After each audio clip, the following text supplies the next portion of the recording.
बिस्मिल्लाहिर्रहमानिर्रहीम। खातिन हज़रात, अख्तर अब्बास और मेरा आपको सलाम पहुँचे। वैसे हम सारे कुछ मामलों में बहुत ही थोड़दिले हैं और कुछ मामले में हमें बहुत ही जल्दी होती है। जो चीज़ें हम ख़राब करते हैं बहुत सारे महीनों में और बरसों में, हम चाह रहे होते हैं कि बस दिनों में झटके पटके में वो ठीक हो जाए। वो लोग जो अपने जिस्म पे मोटापा जमा करते हैं, पेट बाहर निकले हुए होते हैं और यहाँ से भी थल थल कर रहे होते हैं, ख़वातीन भी और मर्द दोनों इसमें होते हैं। ख्वाहिश ये होती है कि खाना ना रुके, जो खाने की क्वांटिटी है वो भी ना रुके, खाने की जो क्वालिटी है वो तो जाए बाहर में, लेकिन वज़न फटाफट कम हो जाए। अच्छा, लोगों की इस मजबूरी को, इस आदत को या ज़रूरत को देखकर कुछ लोगों ने फिर बहुत ज़ालिमाना काम किए। कुछ ने ये किया कि क्रैश डाइट प्रोग्राम बना दिए। ये क्रैश डाइट प्रोग्राम चाहे अमेरिका के नाम पे हो, चाहे बरतानिया के नाम पे हो, चाहे लोकल नाम पे हो, जिसने किया है ये डाइट प्रोग्राम होता क्या है? ये इनफैक्ट किसी एक ही खाने को इतना ज़्यादा खिला दिया जाता है। अगर उन्होंने आपको अंडे खिलाएं तो अंडे ही खिलाते जाएंगे। अगर आपने ये जो केला है, केला खाना, सुबह केला, दोपहर केला, शाम केला, यानी किसी गोश्त खाना तो गोश्त ही खाते जाएं, मुर्गी खानी है तो मुर्गी खाते जाएं। उस वक्त आपको लगता है कि मेरा वज़न तो गिरना शुरू हो गया। लेकिन आप सोचिए कि जैसे फाके के बाद जब आता है इफ्तारी का वक्त तो उस वक्त क्या हालत होती है, और जैसे फाके के बाद खाना मिलता है तो उस वक्त इंसान की क्या हालत होती है। ऐसे जब आप ऐसे क्रैश डाइट प्रोग्राम करते हैं तो बज़ाहिर तो उस वक्त लगता है वज़न मेरा गिर रहा है, लेकिन सिर्फ वज़न नहीं गिरता, आप साथ बदशक्ल बन जाते हैं, बदहैयत हो जाते हैं, और कभी कभी तो आपका कोई ना कोई जिस्म का उज़्व जो अपने उसके रेगुलर फंक्शंस होते हैं वो करना बंद कर देता है। यानी लोगों की जान तक गई है इस क्रैश प्रोग्राम की वजह से। उनके मुख्तलिफ मुल्कों में मुख्तलिफ नाम है, चूँकि हमारे यहाँ सब चोरी का माल आता है। वो इंडिया में कुछ चल गया तो वो जहाँ भी पहुँच जाएगा, अमेरिका में कुछ चल गया तो जहाँ भी पहुँच जाएगा, और ज़ाहिर है उसके साथ वो पूरी तैयारी नहीं होती। जो उनके तक खबर पहुँचती है उसमें वो तैयार करते और मार्केट करते, और लोग फिर आंखें बंद करके पागलों की तरह 20-20, 30-30 हज़ार रुपया दे के अपने लिए बदशक्ली ख़रीदते हैं। आपके जो ये वाली जिल्द है ये ढलक जाती है, पेट की तो बाकायदा जिल्द ढलकी होती है जैसे बुढ़ापे में ढलक जाती है। इसी तौर पे आपके जो आज़ा है वो मुज़महिल हो जाते, आपके अंदर से जान निकल जाती है, आप नॉर्मल एक्टिविटी के काबिल भी नहीं रहते। आप सोचिए कि अल्लाह ने जैसा जिस्म बनाया उसकी खुराक भी वैसे बनाई, बजाय इसके कि आप अपनी खुराक को रोकते, बजाय इसके कि खुराक को आप नॉर्मल करते, उसको तो आपने एड्रेस ही नहीं किया, उस तरफ ध्यान ही नहीं दिया।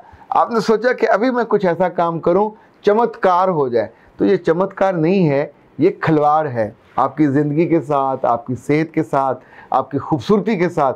बहुत अच्छा ये होता है कि आप जिस शहर में भी हैं, वैसे तो पुराने जो गांव वाले लोग होते थे वहाँ कभी मैंने ज़िंदगी में किसी को क्रैश प्रोग्राम करते नहीं देखा। अभी साइंस इस नतीजे पे पहुँची है, और ख़ास तौर पे जो फूड के लोग हैं रिसर्च करते चुके कि जो लड़का या लड़की अपने बचपन में जो खाता रहा होगा, इनफैक्ट वही खाने का पैटर्न की बेहतरीन सेहत का ज़ामन होता है। अभी यानी इस तक लोग पहुँचे हैं कि आपके जो बाल हैं, बचपन में अगर बालों को आप सरसों का तेल लगाते थे तो वो लगाइए, बचपन में अगर बालों को आप मक्खन लगाते थे या वो जो लस्सी का निकला हुआ होता है वो लगाते थे, इनफैक्ट उसने आपकी बुनियाद बनाई। तो जब तक आपकी ज़िंदगी है वो बुनियाद चलती है। बहुत सारी ख़वातीन जो ब्यूटिशन है वो पूछती हैं कि आप बचपन में कौन सा ऑयल लगाते थे, अगर गिरी का लगाते थे, बादाम का लगाते थे, तो आपको वो बिल्कुल पैटर्न सेट होता है, आप जिस्म उसको एक्सेप्ट करता है। इसी तौर पे याद रखिएगा, बचपन में जो आदतें आपकी थी, जो चूरी खाने वाले हैं वो बुढ़ापे तक चूरी खाती रहे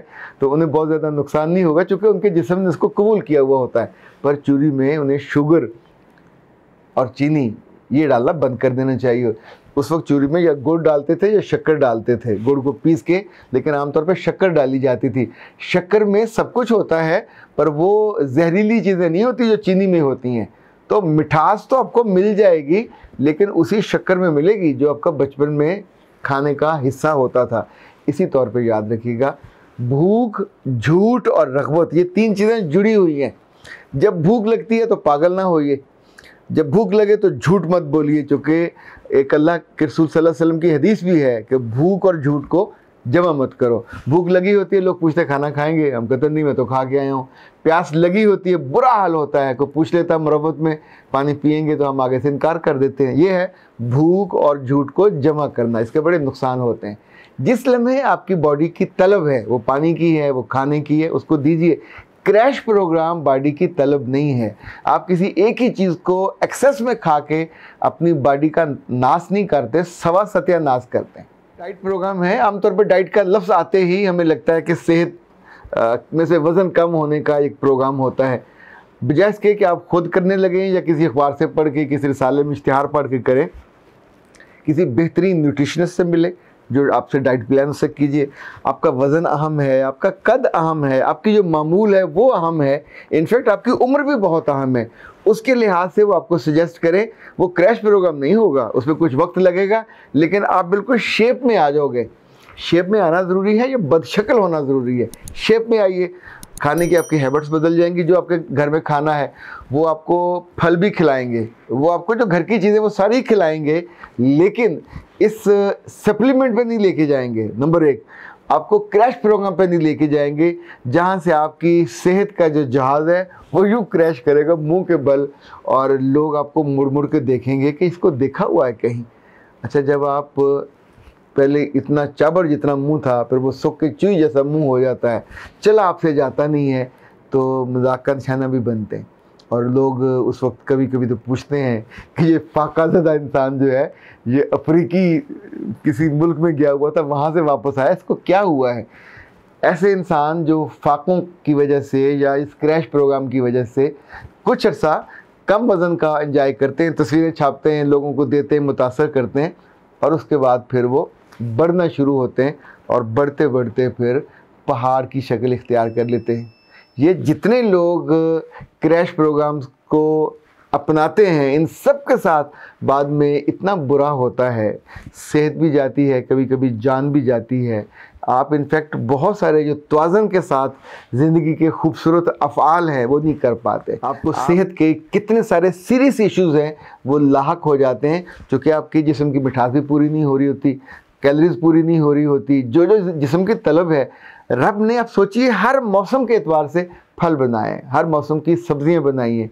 मैं कभी आपसे जिक्र करूँगा विटामिन का, विटामिन ए है, बी है, सी है, डी है, ई है, और ये सब सब्जियों में, दालों में डालिए, गोश्त में डाले, दूध में डाले, दही में डाले, जितने फल हैं उनमें डाले। अच्छा, हर चीज़ जिस मौसम में आपको ज़रूरत होती है, कुछ मौसमों में हमको विटामिन सी ज़्यादा चाहिए होता, तो अल्लाह ने उस मौसम में हर फल में विटामिन सी डाला हुआ होता है। इतना वो बल्क में आप जब खाते हो तो जिस्म की वो ज़रूरत पूरी हो जाती है।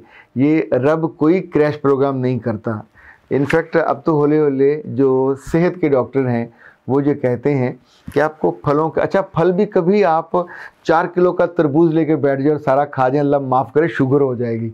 इनफैक्ट खाना इतना चाहिए, वैसे तो इस पर दिल नहीं मानता, लेकिन जो न्यूट्रिशनिस्ट हैं वो ये कहते हैं कि जितना आपका मैदा है, और मैदे का मुंह वो कहते हैं जितनी आपकी तली होती है, ये वाला जो हिस्सा है इतना होता है। तो आप अगर खुराक लेते हो, फल लेते हो, तो इतना सा लेना चाहिए। हम तो अल्लाह माफ़ करे ड्राई फ्रूट भी लेने बैठे ना, तो जब तक वो आधा किलो खाना जाए मेरा तसल्ली नहीं होती, पर इतना खाने के बाद नुकसान कहीं और हो जाता है, जिसमें गर्मी हो जाती है। फल की ज़्यादती से भी, किसी भी चीज़, आप रोटियां ज़्यादा खा जाओ तो भी मसला हो जाएगा, कब्ज़ हो जाएगी, और कई तरह के मसाले आपको लाहक हो जाएंगे। तो तवाज़न बहुत ज़रूरी है, भूख बहुत ज़रूरी है, रग़बत जिस चीज़ में है उस रग़बत को रोकना बहुत ज़रूरी है, और जब उसका वक्त होता है तो वहाँ पर झूठ न बोलें, ये भी बहुत ज़रूरी है। मुतवाज़न ग़ज़ा खूबसूरती है, थोड़ी ग़ज़ा खूबसूरती है। क्रैश प्रोग्रामों से बिल्कुल नहीं। आपको वर्जिश में, आपको कैलोरीज़ में, जितनी चीज़ें तवाज़न के साथ देखें, जिसका इल्म है उस इल्म के माहिर को अपना उस्ताद कर लीजिए, उसकी उंगली पकड़ लीजिए और उसके साथ चलते जाइए। लोग तो डॉक्टर भी फैमिली डॉक्टर रखते हैं। इसी तौर पे हमारे आसपास, अच्छा, या एक और काम कर सकते हो, अगर पढ़े लिखे हो तो अपना टेस्ट बनाइए। अभी तो इतनी सारी किताबें, चीज़ें मिल जाएंगी जहाँ मुतवाज़न ग़ज़ा का जिक्र होता है। 1 पढ़िए, 2 पढ़िए, 3 पढ़िए, तो उस पर फ़ौरन अमल मत कीजिए ना, उस पर ईमान लाइए। उसमें से देखिए कि किस चीज़ पे आपका दिल ठुकता है। जिस चीज़ में तीनों चीज़ें जो अपने मुख्तलिफ जगहों से पढ़ी होंगी, जब वो किसी एक चीज़ पे मुत्तफ़िक हों वो मुत्तफिक सप्लीमेंट पे नहीं होंगी, वो मुत्तफिक क्रैश प्रोग्राम पे भी नहीं होंगी, वो मुत्तफिक मुतवाज़न ग़ज़ा पे होंगी, वो मुत्तफिक मुनासिब ग़ज़ा पे होंगी, वो मुत्तफिक वक्फ़ों के साथ खाने पे होंगी। और हर तरह की दालें, गोश्त, सब्ज़ियाँ, घी, ये जो आपका दूध और मक्खन, जितने बच्चे इस चीज़ को नहीं लेते, बाद बच्चे दूध से भागते हैं, बाद दही से भागते हैं, बाद गोश्त से भागते हैं, उनकी ज़िंदगी में वो मसला पैदा हो जाता है। वो मुश्किल मसला उनके साथ फिर आगे लंबा चलता रहता है। इसलिए ए प्यारी लड़कियों और ए प्यारे लड़कों, आज मैं दोनों को प्यारे कह रहा हूँ तो खुश हो जाइए। आप अपनी ज़िंदगी से खिलवाड़ बंद कीजिए लोगों के कहने पे, इश्तिहारों के कहने पे। और ये जल्दी का काम शैतान का ही होता है। वो शैतान अंदर हो या बाहर हो या इश्तिहार में हो, तो क्रैश प्रोग्राम, ये चीटू मीटू फीटू जितने हैं, ये आपकी जान के दुश्मन हैं। ज़िंदगी में तवाज़न सबसे उम्दा है। तवाज़न दोस्ती में हो, तवाज़न ताल्लुक़ में हो, तवाज़न इबादत में हो, तवाज़न मोहब्बत में हो, तवाज़न दुश्मनी में हो, तवाज़न रग़बत में हो, तवाज़न खुराक में हो। जहाँ जहाँ होगा आपकी सेहत के लिए, जान के लिए, ईमान के लिए, सलामती के लिए, सब के लिए एक खूबसूरत ऐसा रोशन दिन होता है। आपका चेहरा भी रोशन रहता है और जिस्म भी तरोताज़ा रहता है। अख्तर अब्बास को दीजिए इजाज़त। अस्सलाम वालेकुम।